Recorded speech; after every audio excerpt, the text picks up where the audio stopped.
Le bombardement du 6 août 1945.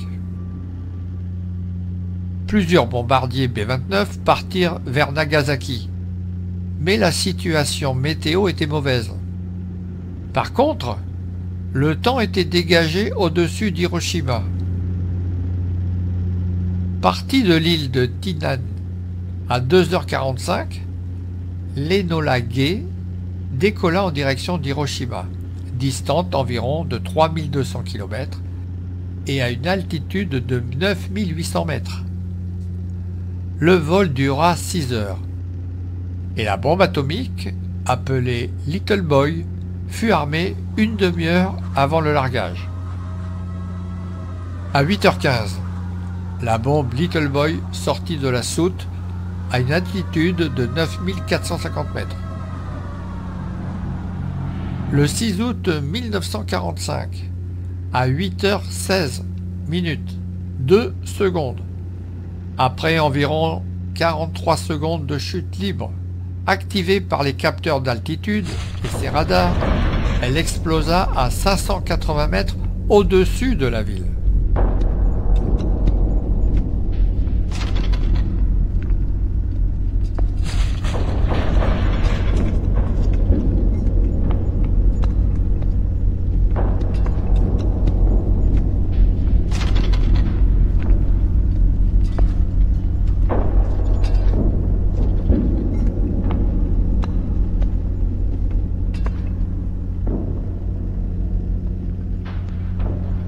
L'explosion tua instantanément 80 000 personnes et détruisit tout sur 12 km².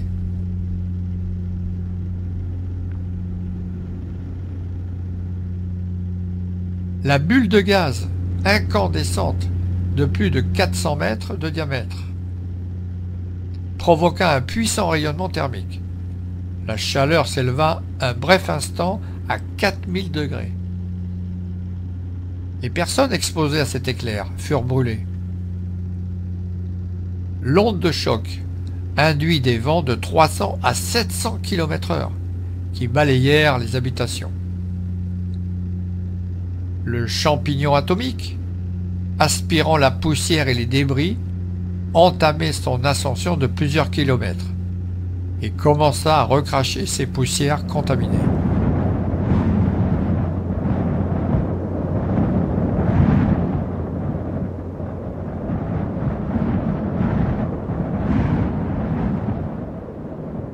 Avant de continuer, j'ouvre une parenthèse sur le centre historique de Hiroshima, où il règne une atmosphère de calme et de respect, où les mots ne servent plus, où les yeux laissent échapper des larmes, où le silence persiste au plus profond de nous. Parfois, l'oppression psychologique est tellement forte que certains s'arrêtent ou vont s'asseoir pour reprendre leur souffle. Le dôme de Jambaku, appelé aussi le mémorial de la paix à Hiroshima, fut construit en 1915 pour servir de palais d'exposition de l'industrie. La bombe atomique explosa à 580 mètres au-dessus de ce bâtiment, pratiquement à la verticale. À gauche, une tuile comme on en trouvait dans le pays. À droite, une tuile retrouvée dans les décombres, entièrement recuite par l'effet de la chaleur. Ce tricycle a été retrouvé à 1,5 km du point zéro de l'explosion. Effet de la chaleur à plus de 2 km de l'impact.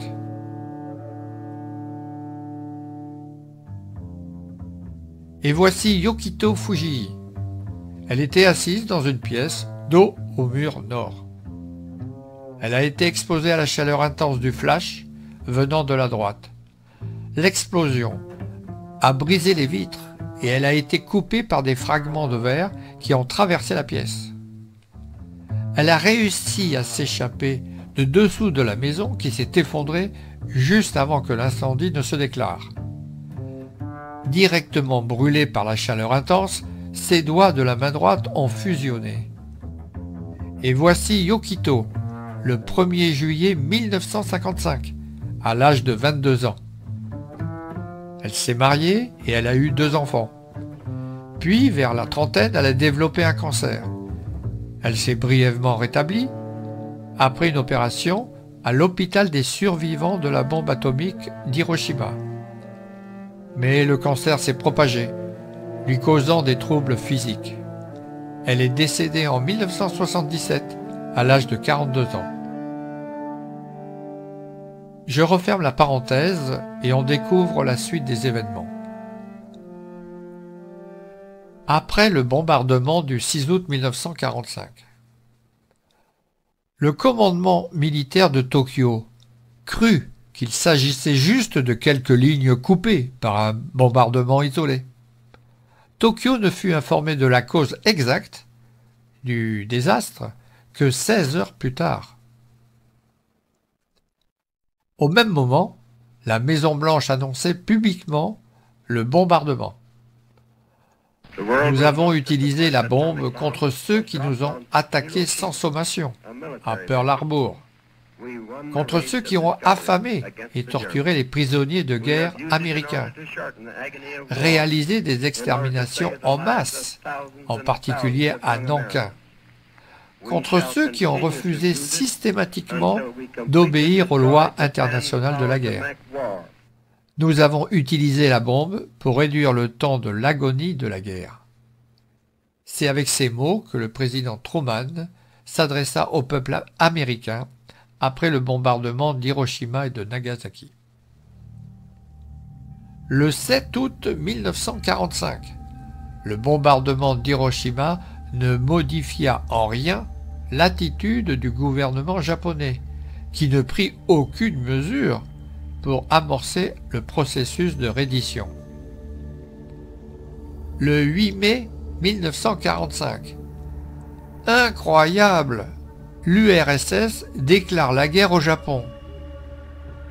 Les objectifs des soviétiques sont récupérer la Mandchourie, s'imposer sur la Mongolie, incorporer dans l'Union soviétique le sud de Sakhaline et des Kouriles, d'éliminer les Japonais sur le continent asiatique et de réduire la présence occidentale, et de contrôler le réseau des chemins de fer de Mandchourie. On peut se demander à l'époque si une troisième guerre mondiale n'allait pas voir le jour. Le 9 août 1945, un bombardier américain B-29 largue la bombe Fatman sur Nagasaki. Fatman signifie homme obèse en français. 3,25 m de longueur pour un diamètre de 1,50 m, son poids est de 4 tonnes et demie. La détonation a eu lieu à 550 mètres au-dessus de la ville, tuant plus de 35 000 personnes. La capitulation du Japon. Après de multiples péripéties que je ne développerai pas ici, finalement, le 14 août, à la suite de ces bombardements, mais aussi de l'invasion soviétique de la Mandchourie, commencée le 8 août, que le Conseil impérial accepte la capitulation sans condition par l'empereur Hirohito. En fait, le gouvernement japonais souhaitait notamment éviter l'occupation de son territoire national par les soviétiques, ce qui aurait risqué de compromettre la survie du système impérial. Les actes de capitulation du Japon ont concrétisé la fin de la Seconde Guerre mondiale. C'est sur le pont de l'USS Missouri, le 2 septembre 1945, qu'a eu lieu la rencontre. Ces actes de capitulation furent signés par des représentants de l'Empire du Japon, des États-Unis, de la République de Chine, du Royaume-Uni, de l'Union des républiques socialistes soviétiques, de l'Australie, du Canada, du gouvernement provisoire de la République française, du Royaume des Pays-Bas et de la Nouvelle-Zélande. Je terminerai par préciser le caractère humaniste de Albert Einstein pour ôter toute confusion. Einstein n'a jamais participé au projet Manhattan pour la bombe atomique, que ce soit de près ou de loin. Lorsque les savants comprirent que la bombe serait lancée non sur l'Allemagne nazie, mais sur le Japon, Einstein insista sur le fait que je n'aurais jamais dû bouger le petit doigt et signer cette lettre pour le président Roosevelt.